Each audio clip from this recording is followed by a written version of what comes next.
BoJack Horseman est une série fondamentalement intéressante par l'attachement que l'on porte aux personnages, principaux ou secondaires, ainsi que par leur développement. Cependant, la mise en scène de la série n'est pas assez mise en avant, malgré le fait que celle-ci soit extrêmement intéressante. En effet, BoJack Horseman reprend les codes de la sitcom, se permettant donc d'avoir une mise en scène généralement minimaliste. Cependant, dès la fin de la saison 1, avec le très appréciable épisode 11, nous nous rendons compte que la mise en scène est au cœur de l'histoire. Elle se retrouve bien plus travaillée, ce qui permet intrinsèquement de donner plus de réalisme à l'univers. L'utilisation d'un plan séquence d'introduction dans l'épisode 8 de la saison 2 brise totalement l'idée mise en place par la série, qui jusqu'alors fonctionnait avec des plans fixes ou des mouvements de caméra simplistes. Comme il m'est impossible de retracer la mise en scène de tous les épisodes de la série, ce qui représente quand même 76 épisodes pour un total de presque 32 heures d'œuvre audiovisuelle, je vais m'attarder sur un élément commun à tous les épisodes, son générique d'ouverture.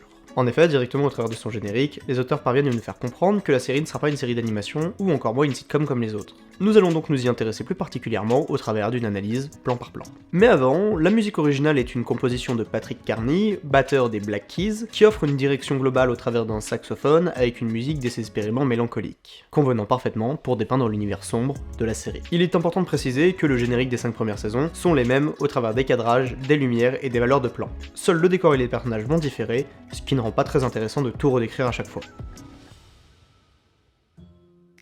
Plan 1. Le premier plan est un establishing shot permettant de définir l'endroit où va se dérouler l'univers de la série. Un plan large qui va se rapprocher au travers d'un travelling avant sur la maison de BoJack. On remarque que la maison est dans les hauteurs de cet endroit, loin de tout, alors que le soleil va petit à petit illuminer cette dernière. Le plan est extrêmement simple dans sa composition mais assez parlant. On comprend que l'on va se centrer sur le personnage qui vit dans cette maison via le mouvement de caméra. Plan 2 et 3. Le deuxième plan est un travelling psychologique avant d'une extrême plongée sur le personnage de BoJack. Ce point de vue permet de mettre en avant le personnage dans son état le plus fragile, car ce cadrage permet de tasser le personnage, de donner un effet d'écrasement qui donne une sensation d'enfermement accentuée par le travelling avant qui se rapproche du personnage. L'utilisation d'un shotcut permet de montrer l'instabilité de ce dernier, dont le mouvement de caméra doit être interrompu puis repris. On comprend que l'on va se baser sur l'intériorité de ce personnage, qui vient d'ailleurs de se réveiller. Plan 4, 5 et 6. Le personnage est au centre de l'image, au travers d'un plan épaule et d'un angle plat, qui nous fait comprendre que le personnage ne va pas être jugé, mais que l'on va se mettre à sa place, que l'on va voir les choses au travers de ses yeux. Le regard caméra de BoJack est intéressant à mettre en avant, car cela nous renvoie une fois plus à l'intériorité du personnage. L'utilisation du shotcut dans les plans 4 à 6 nous permet de voir les éléments importants de la vie de BoJack. Dans le quatrième plan, ce qui est perçu avant tout sont les 3 tableaux, qui représentent des fers à cheval. Le chiffre 3 représente l'équilibre, face auquel notre personnage va littéralement tourner le dos. Le cinquième plan va quant à lui nous montrer l'enfermement du personnage, au travers de lignes droites qui vont marquer les contours de la pièce, ainsi que sa solitude, celle-ci étant complètement vide de personnalisation. Notre œil est attiré par la couleur et le surcadrage sur la penderie de BoJack à la complète gauche de l'image, mais aussi par l'extérieur avec le soleil qui permet de détourer le personnage au travers d'une backlight. De plus, l'absence totale de flou d'arrière-plan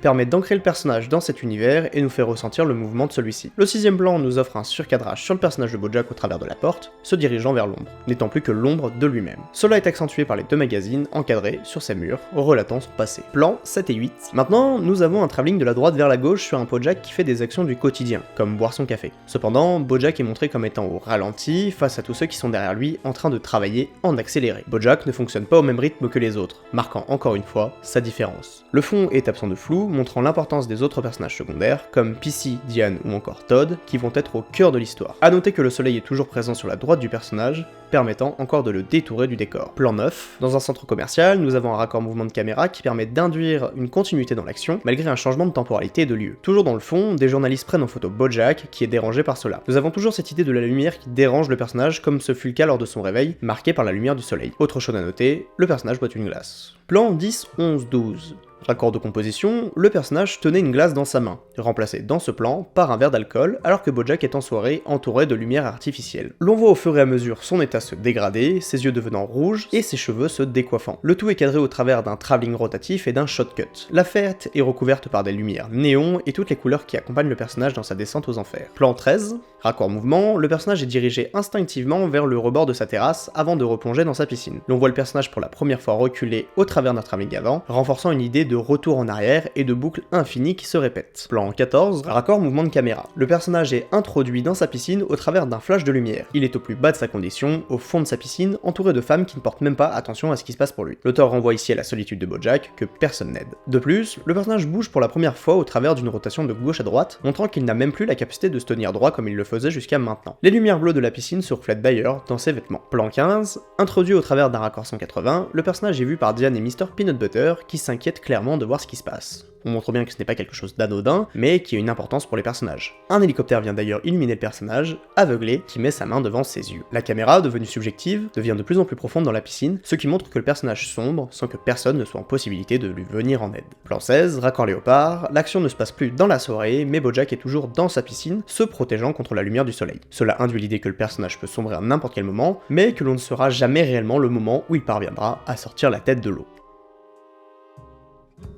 Ce qui marque avant tout dans cette séquence d'une minute, c'est la place de la lumière, artificielle ou non. Celle-ci éclaire continuellement le personnage, qui est soit toujours de dos, soit continuellement éclairé par cette dernière. Cela marque encore une fois donc l'idée que le démon de Bojack est sa célébrité. La saison 1 se voulait à la fois claire sur l'idée qu'elle allait être la série, mais aussi plus disparate car cette première saison n'a pas vraiment d'arc narratif bien défini comme les saisons suivantes, rendant difficile d'exposer ce qui allait se passer. Les génériques des saisons 2 à 5 vont quant à eux mettre en avant des personnages ou des situations mais plus en accord avec l'arc narratif de chacune. Cependant, c'est réellement au travers de la saison 6 que le générique d'ouverture va évoluer, mettant en avant l'élément le plus compliqué à comprendre mais aussi le plus intéressant de la mise en scène de Bojack Horseman, le ciel étoilé.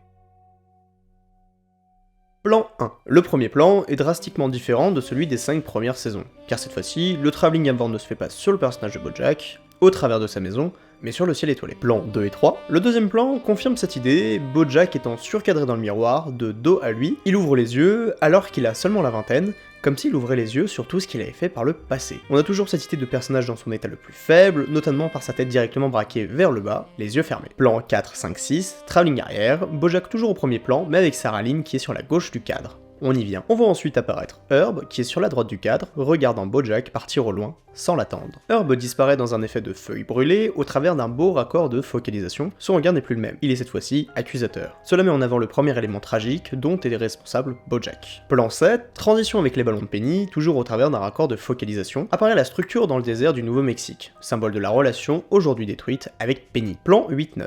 Plan sur d'autres éléments du passé de Bojack de la saison 3, notamment le Bojack Kills ou la séquence sous l'eau, qui font directement référence à l'héroïne, ou encore au licenciement de Kelsey Jennings. Ce sont donc des éléments traumatisants plus secondaires de la vie de Bojack qui sont mis en avant ici pour montrer que ceux-ci ont quand même une importance sur la vie du personnage. Plan 10, 11, 12. Ces plans font référence à l'enfance de Bojack, la destruction de la maison de ses grands-parents dans l'épisode 2 de la saison 4, mais surtout la mort de sa mère, toujours au travers d'un raccord de focalisation. Le regard que lance sa mère à Bojack avant de mourir est à la fois empli de tristesse et de douleur. Plan 13. Plan d'ensemble sur la première de la diffusion de Filbert, le regard de Gina Cazador à ce dernier renvoie un aspect de jugement. Encore une fois, le personnage sera à la droite de l'écran. Plan 14 et 15. Bojack entame sa descente aux enfers au planétarium. Cela montre directement que le fil directeur de cette série sera le planétarium, mais notamment la mort de Sarah Lynn, qui, comme précisé plus tôt, n'est pas une situation réglée. En effet, ce générique revient sur la vie entière de Bojack. On commence par Herb, mort au début de la saison 2, il n'y a donc plus rien à raconter le concernant. Pour Penny, sa mère Charlotte a expressément fait comprendre à Bojack qu'elle ne souhaitait plus jamais le revoir ni même entendre parler de lui. Concernant sa mère, cette dernière est morte et oubliée dans la saison 5, ne permettant pas d'avoir un arc narratif la concernant. Pour Gina, elle ne souhaite pas ébruiter le fait que l'étranglement dont elle a été victime soit réel, car cela pourrait nuire à sa carrière. Cette saison va donc faire une rétrospective des 5 premières, en ayant pour fil conducteur la place de Bojack dans la mort de Sarah Lynn à la fin de la saison 3, en passant notamment en revue les conséquences des actions du personnage. Mais donc, que représente réellement le fameux ciel étoilé? Dans une première mesure dans Bojack Horseman, le ciel étoilé est utilisé pour montrer symboliquement les émotions les plus profondes des personnages et surtout leurs moments de réflexion. Bien que la série se concentre uniquement sur 5 personnages principaux et l'évolution de leurs relations, le ciel étoilé est souvent utilisé pour représenter la solitude, l'isolement et la recherche de sens. Bojack en particulier est souvent isolé et en quête de connexion. Les étoiles rappellent sa solitude et son désir de trouver un sens et une relation profonde dans sa vie. La série utilise également le ciel étoilé pour contraster la beauté et l'immensité du cosmos avec la sombre réalité des problèmes des personnages. Les étoiles peuvent être magnifiques à regarder, mais rappellent également l'immensité froide et indifférente de l'univers. En résumé, le ciel étoilé dans BoJack Horseman est utilisé comme un élément symbolique pour représenter la solitude, la quête de sens et la confrontation avec l'immensité de l'univers. Il souligne les émotions profondes des personnages et ajoute une dimension poétique à la série. L'une des scènes les plus mémorables mettant en valeur le ciel étoilé se déroule dans l'épisode intitulé Les 20 dernières minutes. Dans cette scène finale, BoJack se retrouve sur le toit d'une maison avec Diane et Nguyen. Les deux personnages se remettent une soirée mouvementée et se lancent dans une conversation profonde alors qu'ils contemplent les étoiles. BoJack et Diane se retrouvent face à l'immensité de l'existence et sont confrontés à leurs propres insécurités. Ils réalisent que leurs problèmes sont minuscules face à l'univers et trouver un sens à sa vie est une chose difficile. Dans les premières saisons, le ciel était utilisé pour mettre en avant la solitude et la mélancolie du personnage de BoJack, ainsi que sa recherche de lien avec les autres. Regarder le ciel étoilé avec les autres personnages permettait de se lier avec eux. C'est notamment le cas avec Diane en fin de la première saison, mais aussi avec Penny, Sarah Lynn ou encore Hollyhock. Cependant, on peut voir dans la saison 6 l'apparition d'un deuxième étoilé, qui se confond généralement avec l'alcool, car BoJack boit lorsqu'il est confronté à ses propres pensées. Cela renvoie donc à l'idée que BoJack ne peut atteindre ce sentiment de paix qu'en buvant, alcool qui renvoie donc à ce ciel. Ce ciel serait donc pour le personnage une sorte de refuge, qui lui permet de mettre à part sa pensée et les actions de son passé, allant donc à l'encontre et en contradiction avec la première idée. Mais d'une autre manière, le ciel étoilé représente la culpabilité du personnage, qui va faire le tour de ses actions passées. Il va s'engouffrer dans cet endroit, comme il va s'engouffrer dans la culpabilité. Et si le ciel représentait tout ça? Le ciel étoilé dans BoJack Horseman peut avoir plusieurs significations incohérentes les unes entre elles, tout comme le personnage de BoJack. Cela peut donc représenter l'espoir que peut voir le personnage dans ses erreurs passées, donnant aussi au personnage la possibilité de se réfugier et de se réconcilier avec lui-même. Les étoiles ne brillent jamais autant que dans l'obscurité.